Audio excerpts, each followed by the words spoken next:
came back after taking my results.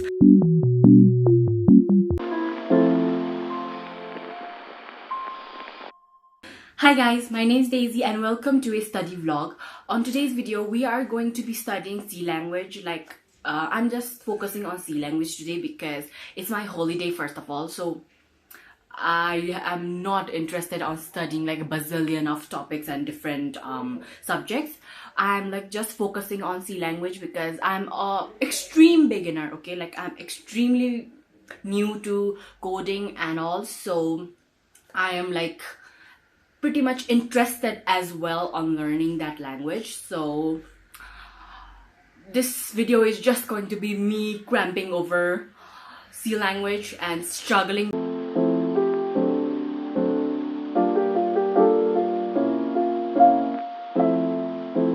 Practicing C language right now on papers because I want to learn every single thing, every single word.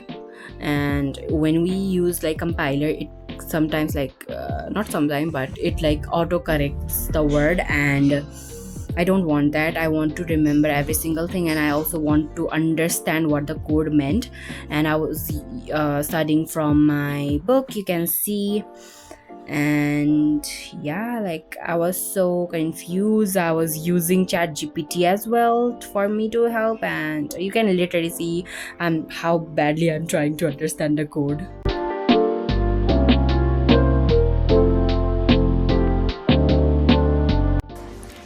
I am about to go insane because I for real can't understand a simple freaking code. Oh my gosh.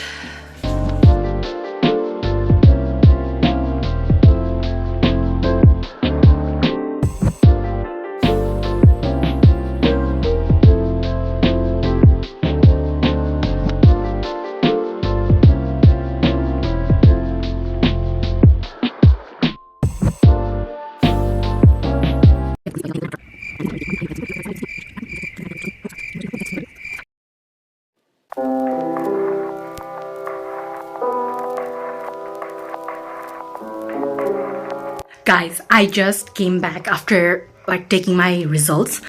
So this result were my final term results, the examination result. And now I will be in grade 12. And I came first, not just in my class, but in the whole faculty. I have no words. I literally went to take the result just hoping that I'm I just want to pass my exams. I don't care about anything. Honestly, don't ask me about the mark, because when I looked at the result, I just felt like I am the dumb one among the dumbest. I'm the dumb one among the dumbest. I was so happy when they told me that I came first, and when I looked at my mark, it was pretty average. I wouldn't say average, because if I have to compare this mark with all the mark I have got from my past exam, first, second, third, and the fourth one is the highest mark that I have got. But still, I could have done it better. But you know what? I have done very well. This time, the God really said that I'm in your side. So you know what? Rather than complaining and thinking that I could have done much better, it's okay. It's just my 11th, and it's not the very important board exam type of scene. I still have 1 year. I can do better, and you know what? I'm fully locking in. I for real need the A+, not just 3.6 GPA type of A+, but I need a good amount of mark. I want to cross 95% at least. Okay. Well, doing codes on paper will not gonna make me a developer, so I need my laptop. So let's code in my laptop.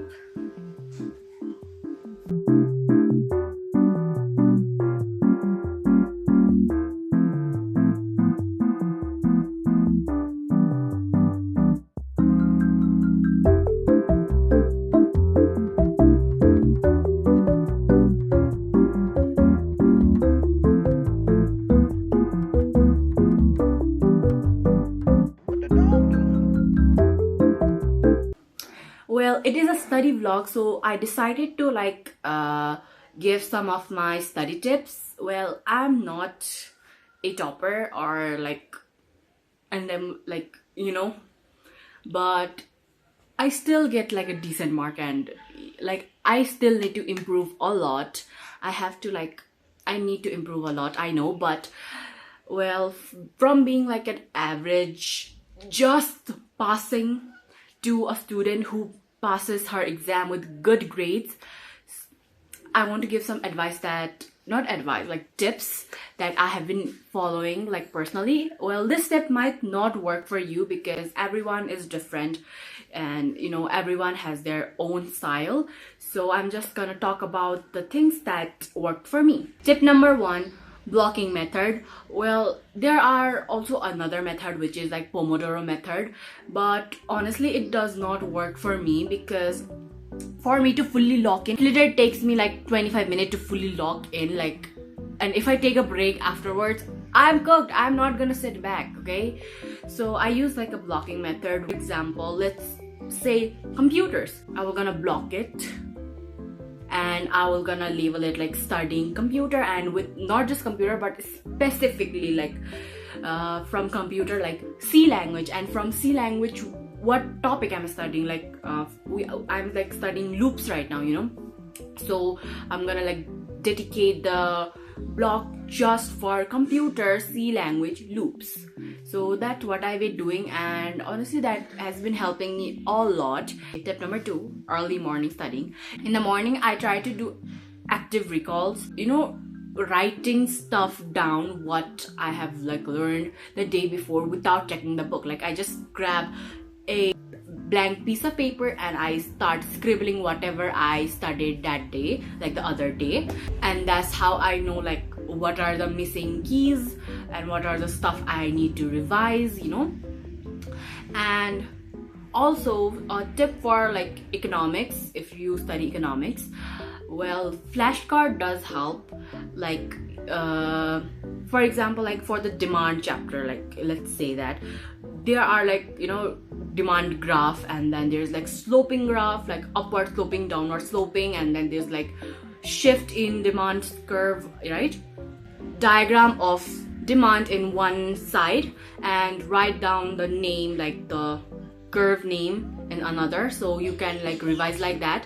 And also like in elasticity of demand, oh my gosh, there is so many diagrams and I get so confused because it is already divided in like three parts, like the price, income, and like I think there's gross elastic as well. Like wait, I've kind of forgotten, but I know there's like three parts and each of them has like 5 diagrams, and in total there are like 15-ish diagrams, and remembering every single thing is just so hard. So I feel like for remembering the graph, it is much more easier to use flashcards, and also for the definitions of the economist.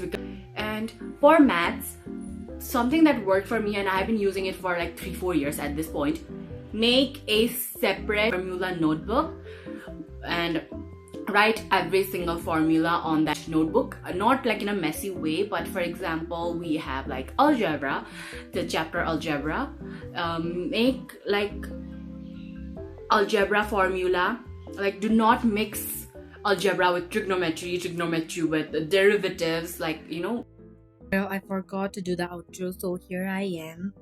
Well, I hope you guys liked my today's video. If you did, please leave a thumbs up, subscribe to my channel, and I'm gonna see you guys in my next video. Bye!